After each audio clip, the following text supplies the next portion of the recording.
The war ended not with a great battle, but with silence. Across the galaxy, alien fleets simply stopped fighting. One by one, they sent surrender messages to human forces. Some begged for mercy. Others offered tribute. A few tried to negotiate terms. All received the same response. Wait for instructions. Prime Minister Lee Soo-jin stood in what had once been the Dominion Council chambers. The massive hall was exactly as it had been during the ceremony that started this war, but everything else had changed. The three great thrones sat empty. Vorthak, Nexus, and Cruel were in detention facilities, waiting to learn their fate. Their empires had collapsed in a matter of days. Around the hall, representatives from every species in the galaxy waited nervously. But these were not the same representatives who had bowed to the Dominion. Many were new leaders chosen by their people after the old governments had fallen. Prime Minister Lee was not tall or imposing.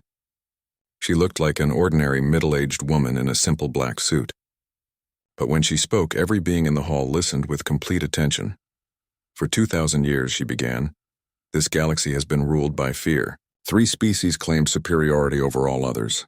They demanded tribute, enslaved populations, and destroyed any world that questioned their authority. She looked around the hall, making eye contact with representatives from dozens of different species. Today, that era ends.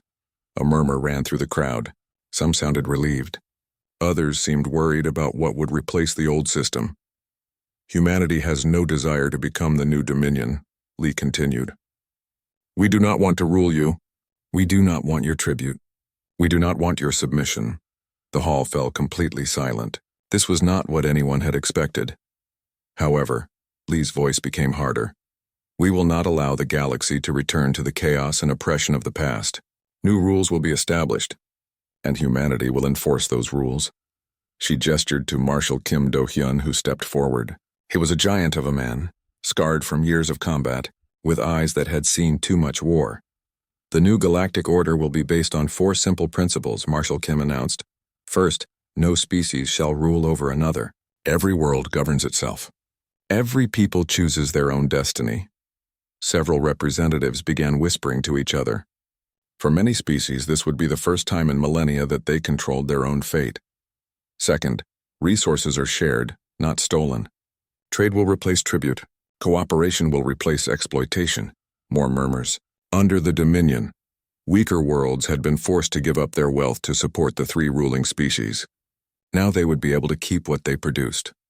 Third, all beings have the right to live in peace. Wars of conquest are forbidden. Slavery in any form is forbidden. Genocide will be met with immediate and total retaliation. The hall was completely quiet now. Everyone understood the implications. Humanity was not just changing the government. They were changing the nature of galactic civilization itself. Fourth, these rules apply to everyone, including humanity. If we ever become oppressors, if we ever abuse our power, then others have the right to resist us. Marshal Kim paused and looked directly at the camera that was broadcasting this session throughout the galaxy. But understand this clearly. We will enforce these rules. Any species that attempts to return to the old ways will face the consequences. Any group that tries to conquer others will be stopped. Any government that enslaves its people will be removed. Counselor Park Jun-ho stepped forward next.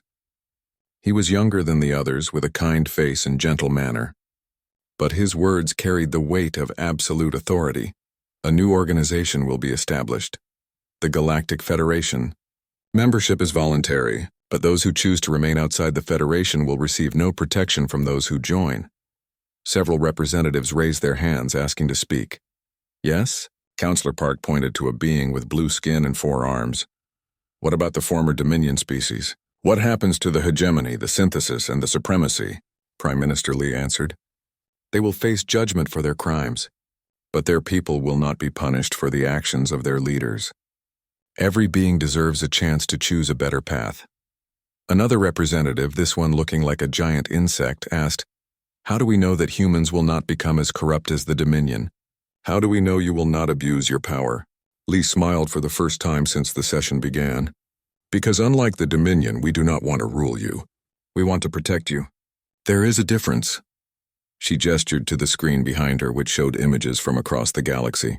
Planets that had been strip-mined by the Dominion were being restored by human technology. Species that had been enslaved were being freed and relocated to new worlds. Civilizations that had been destroyed were being helped to rebuild. "We are not conquerors," Lee said. "We are guardians. And guardians exist to serve those they protect, not to rule them." A small furry being in the back raised a tentacle. "What if we refuse to join your federation? What if we want to be left alone?" "Then you will be left alone," Counselor Park replied. "But you will also be responsible for your own defense. And if you attack others, or if others attack you, do not expect our help." The session continued for hours. Every species had questions. Every world had concerns. But slowly a new understanding began to emerge. Humanity was offering something that had never existed in galactic history: protection without domination, safety without slavery, order without oppression. By the end of the day, over 300 worlds had requested membership in the Galactic Federation. More applications arrived every hour, but not everyone was happy with the new order. In a secret meeting on a hidden station, representatives from several powerful species gathered to discuss resistance. "The humans cannot watch every world," hissed a reptilian being whose people had profited greatly under the Dominion. "If we coordinate carefully, we can rebuild our strength and challenge them." "Their technology is advanced," admitted a crystalline entity. "But they are still a young species. They will make mistakes. We can exploit those mistakes." "They claim to want peace," growled a predatory creature with metal claws. "But all species seek power. When they become comfortable, they will become weak." Their plotting was interrupted when the lights went out. When emergency power restored illumination, they found themselves surrounded by human soldiers who had somehow appeared without triggering any alarms. Major Yu Seok-jin materialized in the center of the room, his consciousness having been transferred instantly across thousands of light years. "Gentlemen," he said politely, "we need to talk." The would-be rebels found themselves transported to Earth, where they were given a tour of humanity's true capabilities. They saw the massive ring structures around Jupiter, capable of destroying entire star systems. They visited the manufacturing complexes that could build fleets faster than any world could launch them. They met the scientists who had mastered technologies that made the old Dominion look primitive. But most importantly, they met ordinary humans. They saw children playing in parks, knowing that their parents would protect them from any threat. They watched families enjoying peaceful lives, secure in the knowledge that their world was safe. They observed scientists working to heal damaged planets and cure diseases that had plagued the galaxy for millennia. "This is what we are protecting," Major Yu told them. "Not power, not wealth, not territory. We are protecting the right of every being in the galaxy to live in peace." He looked at each of the would-be rebels in turn. "You can choose to be part of that peace, or you can choose to be removed from it. But you cannot choose to destroy it." One by one, the rebels reconsidered their position. Most chose to return to their worlds and work within the new system. A few chose exile. None chose to continue their resistance. Years passed. The galaxy adapted to its new reality. Trade flourished between worlds that had once been enemies.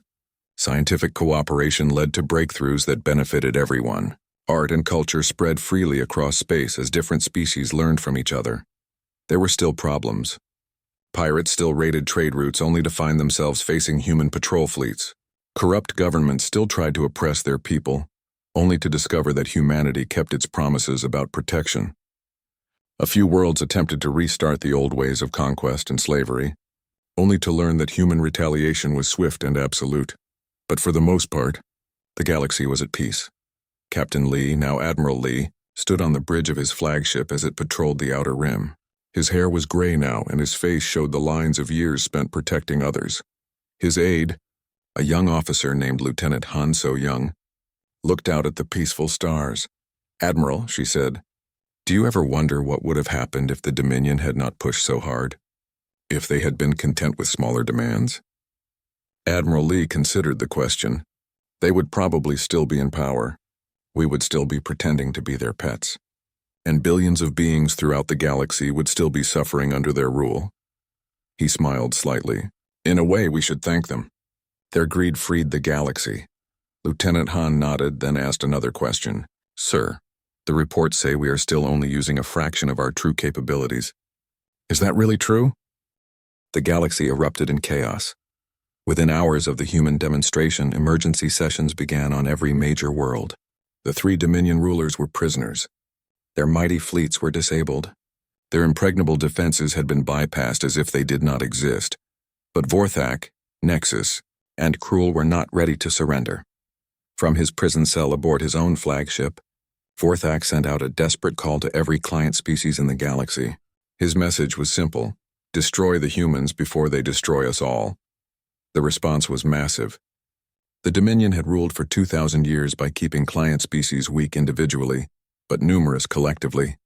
Now fleets from 1,000 worlds began moving toward human positions. The Zephyrian attack wings, known for their speed and agility. The Corbin heavy assault squadrons, famous for their indestructible armor. The Vex swarm fighters, which attacked in numbers that blocked out stars. Millions of ships converged on human positions throughout the galaxy. The sheer number was overwhelming. Even if human technology was superior, surely they could not fight the entire galaxy at once. High Executor Vorthak smiled from his cell as he watched the massive armada approach. The humans had been clever, but they had made a critical error. They had revealed themselves too early, before they could consolidate their power. Captain Lee, Vorthak called out to his human guards, your demonstration was impressive, but now you face the combined might of 3,000 worlds. Surrender now, and I will make your deaths quick. Captain Lee looked at the tactical display showing the approaching fleets. Over 2 million enemy ships were moving toward human positions. It was the largest military force ever assembled in galactic history. Interesting, Lee said calmly. Commander Park, are you receiving this data? We see it, Captain. Park's voice came through the communication system. Shall we implement Protocol 8? Lee paused for a moment. Protocol 8 was something they had hoped never to use. But the enemy had made their choice. Do it, he said. Colonel O.J. Wan had spent his career studying the psychology of warfare. He understood that fear was often more powerful than weapons. Now, as the massive enemy fleet approached human positions, he prepared to teach the galaxy what humans had learned about fear. His broadcast began on every communication channel in galactic space. People of the galaxy, Colonel O said, his voice calm and professional. You have been told that humans are a young species, that we are newcomers to galactic civilization, that we need your guidance to become civilized. The screen showed images from Earth's history, ancient battles, medieval sieges, modern wars. This is what human civilization looks like. The first image showed the Roman Colosseum. We built arenas to watch people fight to the death for entertainment. The second image showed a medieval battlefield. We created weapons designed to cause maximum pain before death. The third image showed nuclear explosions. We built weapons that could destroy our entire world. And we used them. Colonel O's voice remained calm as he narrated humanity's darkest moments. We fought wars that lasted for centuries. We created diseases to kill our enemies. We burned entire cities because they belonged to the wrong tribe. The images continued. World War battlefields covered in bodies. Ancient warriors collecting heads as trophies. Chemical weapons that melted flesh from bone. For most of human history, we were not civilized. We were not peaceful. We were predators who hunted other predators. The screen showed modern Earth cities, clean and beautiful and peaceful. We learned to control these instincts. We chose to become better than we were. We chose civilization over savagery. We chose cooperation over conquest. Colonel O leaned toward the camera. But we did not forget how to be what we once were, and you have just reminded us. The transmission cut to Captain An Yuri aboard the Retribution. She was preparing to demonstrate exactly what humans could do when they stopped trying to be civilized. The Zephyrian attack wing had surrounded her ship. 200 enemy fighters, each one fast and agile, armed with weapons that could pierce any known armor. Against any other species, it would have been impossible odds. But humans had never fought fair. They fought to win. Captain An activated her ship's ramming protocols. The Retribution was not just a warship. It was a kinetic weapon that could survive impacts that would destroy any other vessel. She accelerated directly into the center of the enemy formation. The Zephyrians tried to scatter, but human technology allowed her ship to change direction faster than they could react. The Retribution struck 12 enemy fighters in rapid succession. Each impact should have destroyed both ships. But the human vessel had been designed to survive collisions. The enemy ships had not. Within minutes, the entire Zephyrian wing was destroyed. Captain On's ship emerged from the wreckage with only minor damage. "Zephyrian Command, this is Captain On," she broadcast. "Send more ships. I am not finished." Dr. Bae Hyung-soo chose a different approach. The Corbin heavy assault squadrons prided themselves on their indestructible armor. Their ships could survive direct hits from the most powerful weapons in the galaxy. But Dr. Bae had not brought weapons. She had brought something worse. From hidden positions throughout Corbin space, she released the biological agents she had been developing for 50 years. They were not designed to kill quickly. They were designed to kill slowly and to spread. The Corbin immune systems, which had evolved to resist most galactic diseases, had no defense against viruses designed specifically for their biology. Within hours, Corbin crews began falling ill. Their armor was useless against an enemy that attacked from within their own bodies. "Corbin High Command," Dr. Bae transmitted. "You may surrender now, or you may watch your entire species die slowly. The choice is yours." The Vex swarm faced Major Yu Seok-jin, who had learned from studying Earth's own swarm hunters. Creatures like wolves and army ants that could coordinate attacks with perfect precision. The Vex attacked in groups of 10,000 fighters, believing that sheer numbers would overwhelm any defense. Major Yu responded by multiplying himself.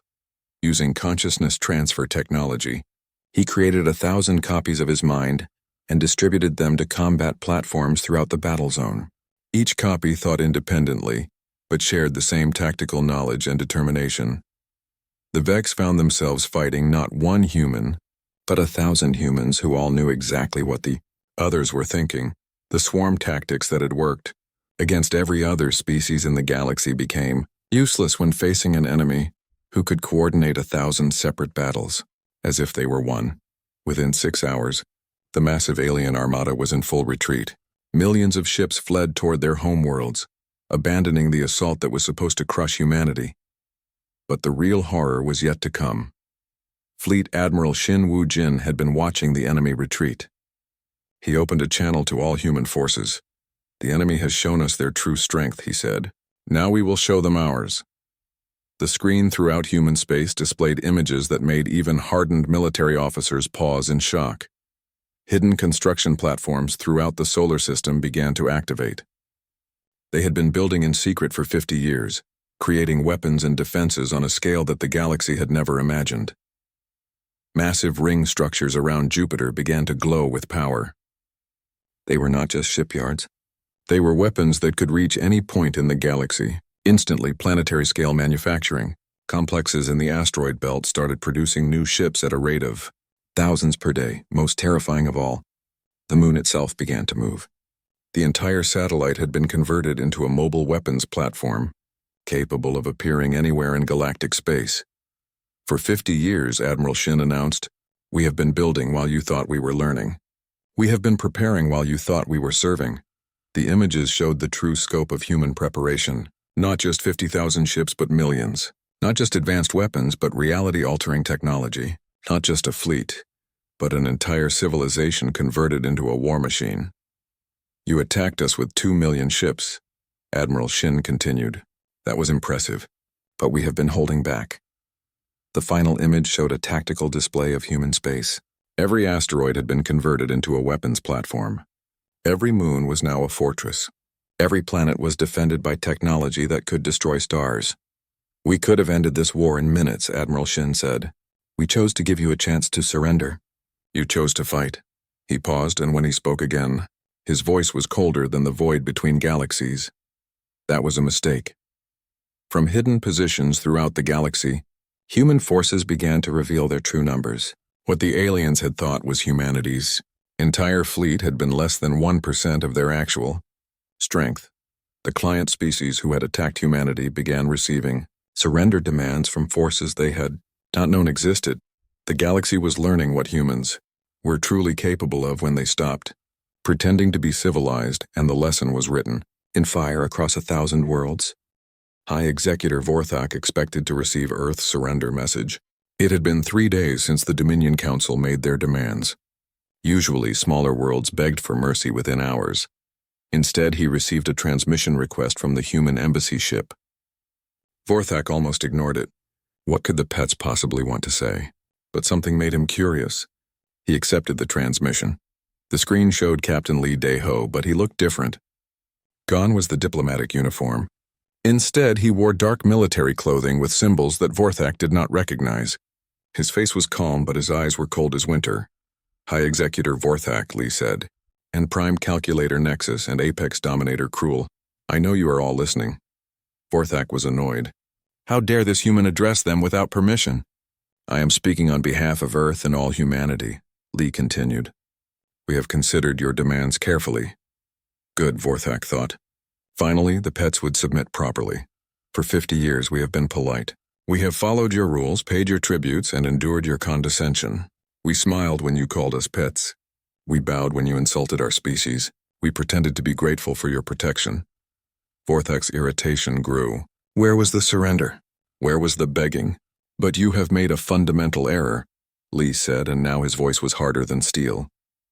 You have mistaken our patience for weakness.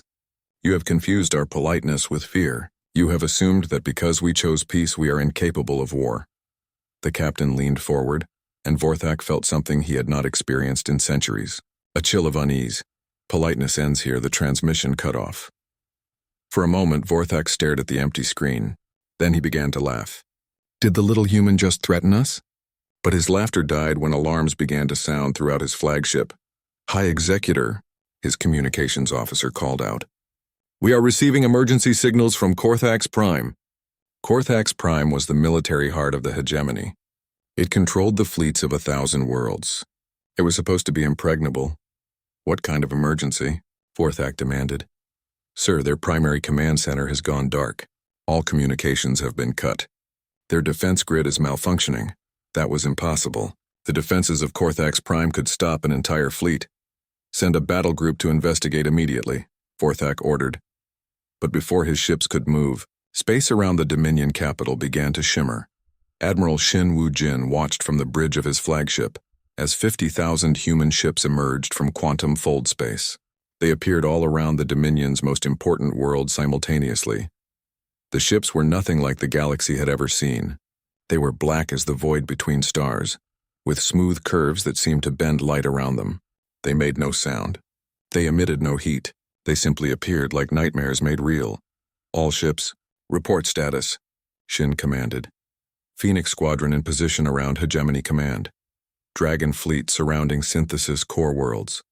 Tiger Wing covering Supremacy trade centers. Excellent, Shin said.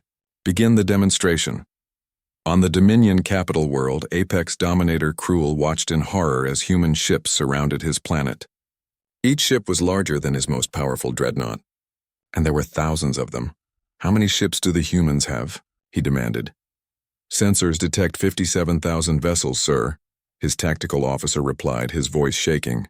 But that is impossible. Earth only has a few hundred ships. These are not the ships we knew about, Cruel realized. Where did they come from? He got his answer when Agent Nam Yoon-seo walked into his command center. For 15 years, she had served as his personal intelligence advisor. He trusted her completely. She knew all of his secrets, all of his plans, all of his weaknesses. Nam, he said with relief. Thank the void you are here. We need to coordinate our defenses against... Nam raised her hand and Cruel saw something that made his 4 hearts stop beating. She was holding a human weapon. I am sorry, Dominator, she said calmly, but my real name is Agent Nam Yoon-seo of Earth Intelligence. I have been waiting 15 years for this moment. Before Cruel could respond, explosions began throughout his command center. Nam had spent years learning every system, every weakness, every way to cripple the Supremacy's military from within. You? Cruel gasped. But you served me faithfully. You helped me plan campaigns against rebels. You gave me intelligence about other worlds. I gave you what Earth wanted you to know, Nam replied. And I learned everything you never should have taught me. Similar scenes played out across the galaxy. Humans who had lived secret lives for decades revealed themselves. They appeared in government buildings, military bases, and research facilities. They had been hiding in plain sight, learning and waiting. Major Yoo Seok-jin materialized on 17 different worlds at the same time. His consciousness had been copied and transmitted to human agents who had been in deep cover for years. Each copy had all of his memories, all of his training, all of his determination. "This is impossible," Vorthak snarled as he watched human soldiers appear throughout his empire. "How can one human be in 17 places at once?" His science advisor, a being with tentacles instead of arms, was frantically checking readings. "Sir, the energy signatures suggest consciousness transfer technology, but that is theoretically impossible. The power requirements alone. Humans do not care about theoretical limitations." Major Yu's voice came over the communication system. "We care about results." Vorthak tried to contact his fleets but found that his communications had been compromised. He tried to activate his defense systems, but they would not respond. He tried to call for help from the other Dominion rulers, but their signals were being blocked. Prime Calculator Nexus faced its own nightmare. The synthesis prided themselves on their technological superiority. They believed no other species could match their computing power or their understanding of quantum mechanics. Dr. Yoon proved them wrong. From a ship hidden in the asteroid belt around the synthesis homeworld, she activated quantum disruptors that made the local space unstable. The synthesis ships found that their engines would not work properly. Their weapons would not fire. Their shields flickered and failed. "How is this possible?" Nexus transmitted desperately. "Our technology is millennia ahead of human science." "Your technology was millennia ahead of what we chose to show you," Dr. Yoon replied. "Did you really think we learned nothing in 50 years? The truth was terrifying. While the galaxy believed humans were primitive newcomers, Earth had been studying every piece of technology they encountered. Human scientists had reverse-engineered Dominion computers, improved upon synthesis quantum mechanics, and advanced beyond hegemony energy weapons. But more than that, humans had done something no other species had ever attempted. They had combined all of these technologies with their own unique innovations. The result was beyond anything the galaxy had ever seen. Captain An Yuri demonstrated this when her ship, the Retribution, encountered a hegemony battle group. The enemy ships were each 10 times larger than her vessel. They should have destroyed her easily. Instead, Captain An used tactics that no other species would even consider. She flew directly at the largest enemy ship at full speed. Any other pilot would have been crushed by the acceleration forces, but humans had evolved on a high-gravity world. They could survive accelerations that would kill most galactic species. The Retribution struck the hegemony flagship like a spear through paper. The enemy ship, designed to fight at long range with energy weapons, could not handle a physical collision at such incredible speed. Within 6 hours, the 3 most powerful militaries in the galaxy found themselves defeated by a species they had considered harmless pets. Vorthak, Nexus, and Cruel found themselves prisoners on their own flagships. Human soldiers appearing through consciousness transfer technology had captured them without firing a shot. Captain Lee appeared on screens throughout Dominion space. "People of the galaxy," he said, "for 2,000 years you have lived under the rule of 3 species who claim to be your protectors. They taxed you, enslaved you, and destroyed any world that questioned their authority." He paused, and the camera showed the captured Dominion rulers. "They called humanity pets. They demanded our children and our technology.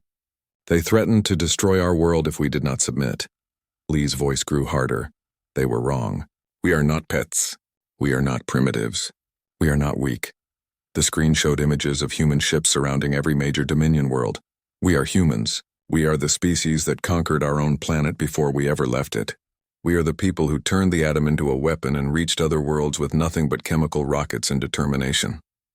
The final image showed Earth itself, but now it was surrounded by massive defense platforms and industrial complexes that stretched from the moon to the asteroid belt. The Dominion Council demanded our submission in 30 days. Instead, they have learned what humans are truly capable of when we stop being polite. Lee looked directly into the camera. "This was not war. This was a demonstration. We have shown you less than 1% of our true capabilities. We are still being polite." The transmission ended, leaving the galaxy in stunned silence. The age of Dominion rule was over. The age of humanity had begun. Captain Lee Deho stood in the massive hall of the Dominion Council, his hands clasped behind his back. The ceiling stretched so high above him that he could barely see it. Giant pillars of black stone surrounded him, each one carved with the symbols of the 3 most powerful species in the galaxy. He was not alone. Hundreds of representatives from different worlds filled the hall. Some looked like giant lizards with scales that gleamed under the bright lights. Others had 4 arms and skin that changed colors. A few had wings instead of arms. But they all had one thing in common. They kept their heads down when the 3 rulers entered the room. The first ruler was High Executor Vorthak. He was 12 feet tall with dark green scales and yellow eyes that seemed to look right through everyone. His people, the hegemony, controlled the military forces of half the galaxy. The second ruler was Prime Calculator Nexus. It looked like a giant spider made of metal and crystal.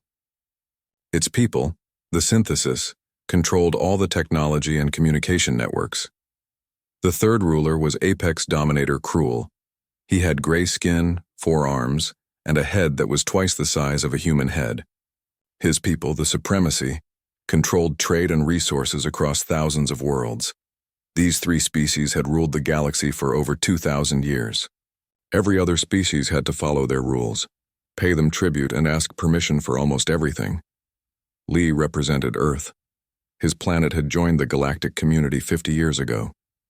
Since then, humans had been good members. They paid their taxes. They shared their discoveries. They never complained when the 3 rulers made new demands. Today was supposed to be a simple ceremony. Every year, all the member worlds came together to renew their loyalty to the Dominion Council. It was usually boring. Lee expected to stand for a few hours, listen to speeches, and then go home. But something felt different today. High Executor Vorthak stepped forward. His massive claws clicked on the stone floor as he walked. "Members of the Dominion," his voice boomed through the hall. "We have made an important decision." Lee felt his stomach tighten. Important decisions from the Dominion Council were never good news for smaller worlds like Earth. "The galaxy faces new challenges," Vorthak continued. "Pirates attack our trade routes. Rebel groups question our authority. Some worlds think they can make their own rules." His yellow eyes swept across the room. "We need more resources to maintain order." Prime Calculator Nexus spoke next. Its voice sounded like metal grinding against metal. "New taxation quotas will be implemented immediately. All member worlds must increase their contributions." Lee tried to stay calm, but his heart started beating faster.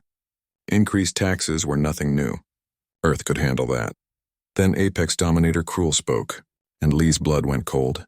Effective in 30 standard days, all member worlds will surrender 80% of their technological innovations to the Dominion archives.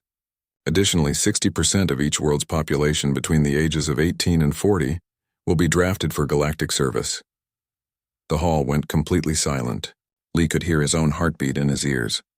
60% of Earth's young people? That was not taxation. That was the destruction of his world.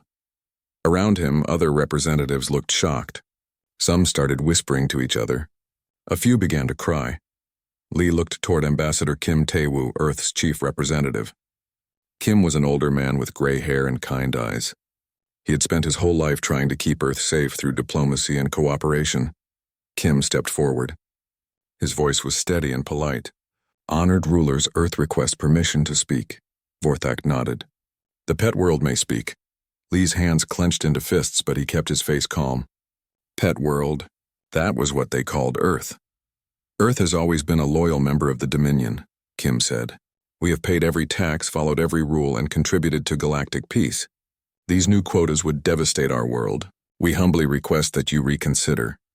The 3 rulers looked at each other. Then Vorthak began to laugh. It was a deep rumbling sound that echoed through the hall. "Reconsider?" Vorthak's laughter grew louder. "The little humans want us to reconsider?" Prime Calculator Nexus made a sound like static. Lee realized it was laughing too. Fascinating. The newest members think they can negotiate with their superiors. Apex Dominator Cruel smiled, showing teeth like broken glass.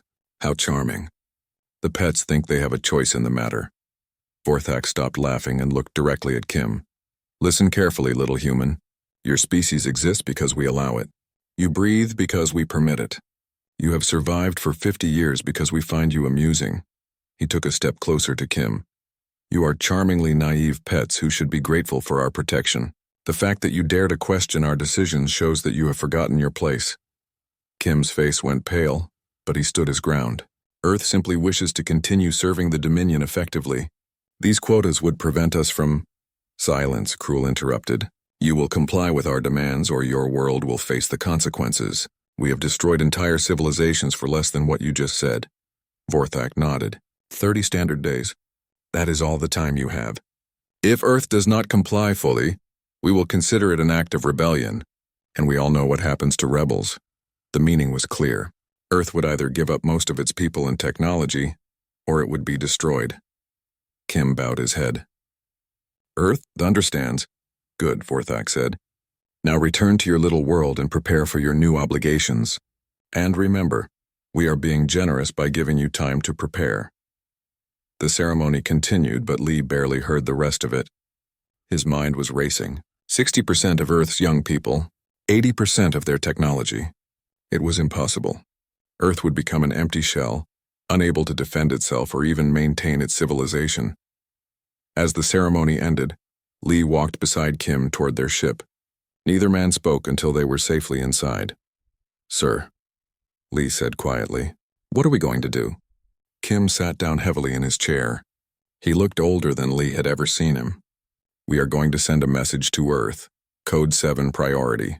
Code 7. Lee had never heard of it, but something in Kim's voice told him it was important. What should the message say, sir? Kim was quiet for a long moment. Then he looked up at Lee with eyes that were no longer kind. They were hard and cold. Tell them that politeness protocol has failed. Tell them to recommend alternative strategies. Lee felt a chill run down his spine. Sir, what does that mean? Kim stood up and walked to the window.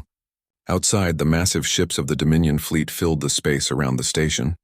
Each one was large enough to destroy a city. It means, Captain Lee, that Earth has been very polite for 50 years. Perhaps it is time to remind the galaxy what humans were like before we learned manners. Lee sent the message, but he did not understand what it meant. He would learn soon enough. Back on Earth, in a room deep beneath the surface, alarms began to sound. People who had been waiting for 50 years finally received the signal they had hoped would never come. The age of human politeness was about to end. The message from Captain Lee arrived at Earth in the middle of the night. Most of the planet was sleeping, but in a hidden facility buried 3 miles beneath the Swiss mountains, people had been awake for 50 years, waiting for this exact moment. Director Choi Min-ho read the message 3 times before he believed it. His hand shook as he pressed a red button on his desk. Alarms began to sound throughout the facility. This is not a drill. His voice echoed through the speakers. Protocol 7 is now active. All teams report to stations immediately. Within minutes, the hallways filled with people. Scientists, engineers, military officers, and specialists in fields that did not officially exist all hurried to their posts. They had trained for this day their entire careers. Commander Park Sora was the first to reach the main command center. She was a small woman with short black hair and eyes that missed nothing. For 20 years, she had led Earth's real defense program, while the galaxy thought humans were harmless. Status report, she said to Choi as she entered the room. The Dominion has demanded 60% of our population and 80% of our technology, Choi replied. They have given us 30 days to comply. Park's face showed no emotion, but her voice was ice cold. Then they have finally pushed too far. Dr. Yoon Hye-jin arrived next. She was younger than the others, but her mind was sharper than any blade. She had spent her life creating weapons that the galaxy could not imagine. Are we really doing this? She asked. We are, Choi said. 50 years of preparation. Time to see if it was enough. More people entered the command center. General Kang Jae-sung, the tallest man in the room, stood at attention. Admiral Shin Woo-jin, whose ships were hidden in the darkness between stars, waited for orders. Agent Nam Yoon-seo, who had spent 15 years pretending to be a loyal servant of the Dominion, sent a coded message that she was ready. Choi stood before the massive screen that showed Earth from space. It looked peaceful, beautiful, helpless. For 50 years, he began, we have played the role of grateful students. We smiled when they insulted us. We bowed when they made demands. We pretended to be weak because we needed time. He pressed a button and the screen changed. Now it showed images that made everyone in the room feel proud and terrified at the same time. While they thought we were learning to be civilized, we were learning how to kill them. The first image showed the hidden shipyards in the outer solar system. Massive construction platforms built ships that no other species had ever seen. They were black as space itself and armed with weapons that could crack planets. 50,000 ships, Admiral Shin reported, all equipped with quantum disruptors and consciousness transfer pods, each one crewed by humans who have been training their entire lives for this war. The next image showed the quantum weapons labs. Dr. Yoon had built machines that could collapse the space around entire star systems. They could make suns go out. They could turn planets into dust. The quantum disruptors are ready, she said. We can destroy any target from anywhere in the galaxy. They will never see us coming. The screen showed the consciousness transfer technology next. Humans could now copy their minds and send them across space at the speed of light. Death was no longer permanent for them. They could appear anywhere in any number. We have agents in every major Dominion facility, Agent Nam reported through a secure connection. They think I am their loyal spy. They have no idea that I have been copying their military plans for 15 years.